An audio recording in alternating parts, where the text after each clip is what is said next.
Quando eu tinha 11 anos, eu e minha família fomos a um funeral.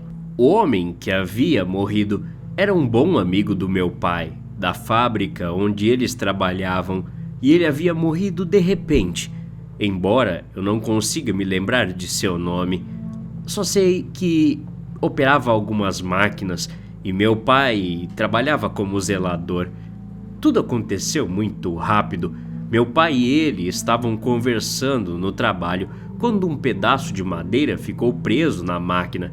Por alguma razão, o homem ignorou os procedimentos de segurança e tentou tirar a madeira presa à força. Ele conseguiu, mas seu braço ficou preso em uma das partes móveis e foi arrancado. Ele morreu nos braços do meu pai por perda de sangue antes que os paramédicos chegassem. No funeral, meu pai leu algumas palavras em sua homenagem.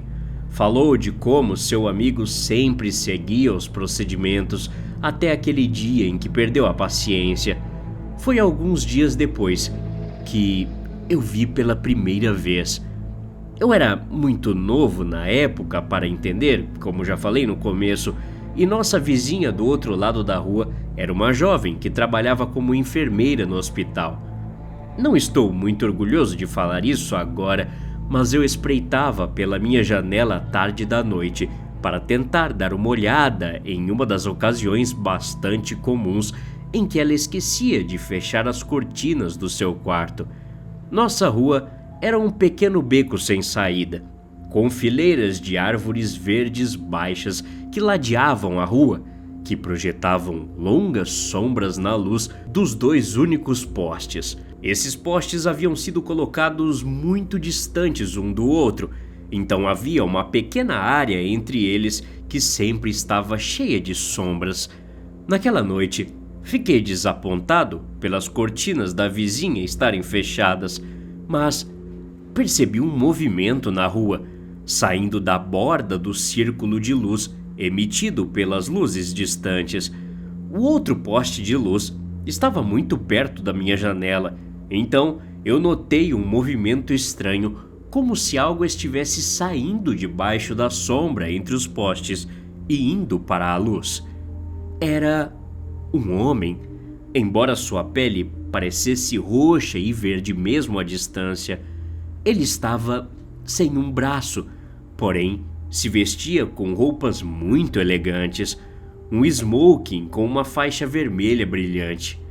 Depois de um tempo caminhando casualmente pela rua, esse homem que eu não conhecia parou na frente da entrada de nossa casa.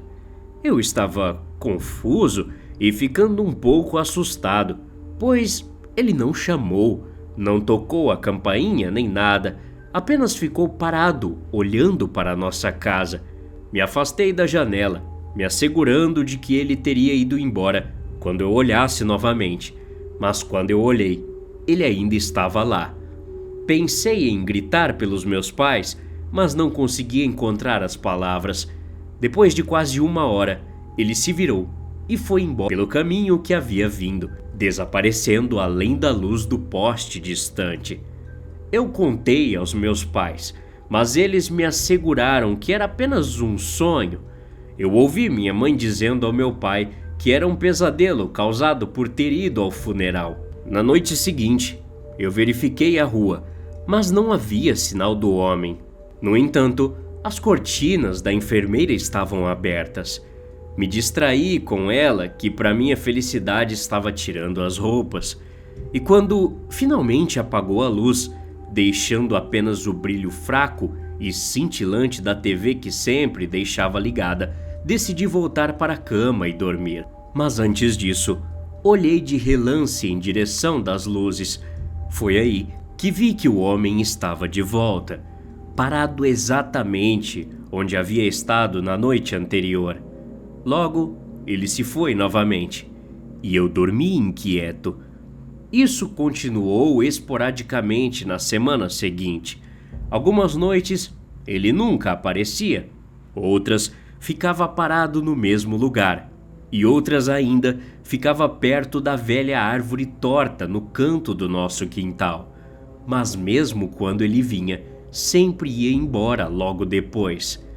Uma noite, eu chamei meus pais para virem vê-lo, mas antes de conseguir convencê-los, o homem voltou seus olhos para mim, antes de caminhar casualmente para as sombras e desaparecer.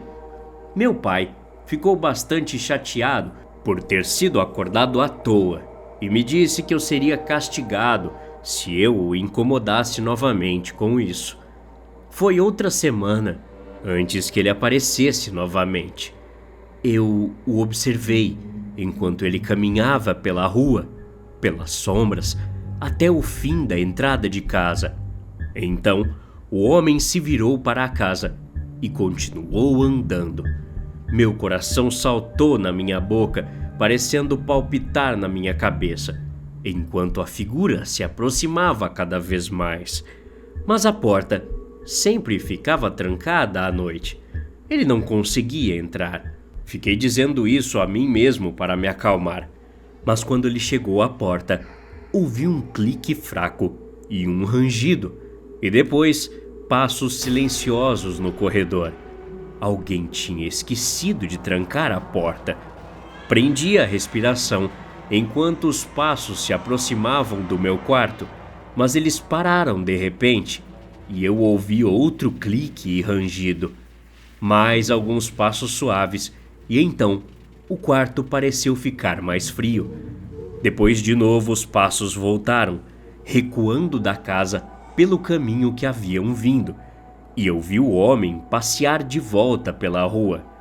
Corri para o quarto dos meus pais, mas meu pai não quis saber e me mandou para a cama. Eu não dormi naquela noite. Eu não vi o homem novamente na noite seguinte, nem na próxima, mas no terceiro dia de manhã cedo, enquanto eu me preparava para a escola e meu pai para ir trabalhar, ele de repente ficou rígido. Seu braço agarrou o peito e meu pai caiu de joelhos. Fiquei paralisado enquanto minha mãe gritava e procurava o celular, e a enfermeira do outro lado da rua correu da sua própria casa para o lado do meu pai. Seu rosto estava contorcido de agonia e seus dedos agarravam violentamente a enfermeira que o segurava. Mas assim que as luzes da ambulância dobraram a esquina, ele relaxou e caiu no chão. Meu pai morreu naquele dia. Não me lembro muito dos dias que se seguiram. Minha mãe chorou, eu chorei, amigos e familiares ofereceram condolências e houve um funeral em algum momento. Eles vestiram meu pai com seu melhor terno, aquele que ele havia se gabado que usaria no meu casamento. Eu dormi muito pouco e muito levemente depois disso. Eu ficava na cama e chorava baixinho para mim mesmo até que o sono chegasse. E então, chorava de novo quando acordava. Foi por acaso que voltei para minha cama do banheiro uma noite, a tempo de olhar entre as cortinas da enfermeira. Ela já tinha tirado as roupas e logo apagou a luz. Foi só então que os vi. O homem de um braço só de smoking estava olhando para a casa dela, enquanto um homem alto de terno fino estava ao lado dele. Mesmo com a pele manchada, eu reconheci meu pai. Eles então começaram a subir a entrada da casa da mulher. Passo a passo, eles caminharam sincronizados, e quando chegaram à porta dela, meu pai abriu. Juntos, eles entraram. Eu estava chorando naquela hora e tremendo de medo. Iluminado pela luz da TV da mulher, vi duas sombras entrarem em seu quarto e, então, vi sua janela embaçar. Quando os dois saíram de sua casa e partiram pela rua, caí na cama e chorei até dormir. A enfermeira morreu em um acidente de carro 4 dias depois, e 3 semanas depois, o homem que havia parado para ajudá-la também morreu. Depois, o médico do pronto-socorro que o ajudou. Depois, a esposa do médico. Até nossa outra vizinha que estava se afogando quando o velho gentil que morava no fim da rua tentou salvá-la. Eu havia desenvolvido um hábito compulsivo de verificar a rua todas as noites para ver se meu pai estava voltando. Mas ele nunca voltou. Nunca houve nenhum sinal de nenhum espectro.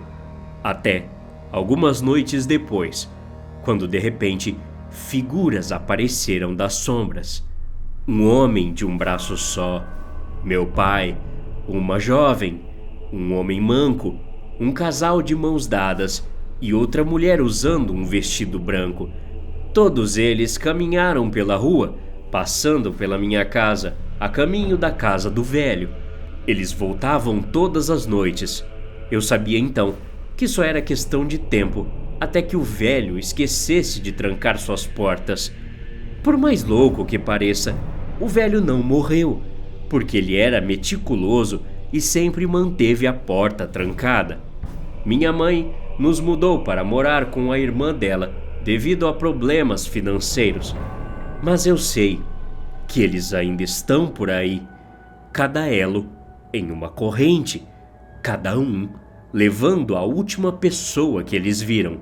É por isso que eu nunca visito pessoas no hospital. Isso serve de aviso para você e lição para toda a minha vida. Nunca seja a última pessoa vista por alguém que está morrendo. Até a próxima. Obrigado.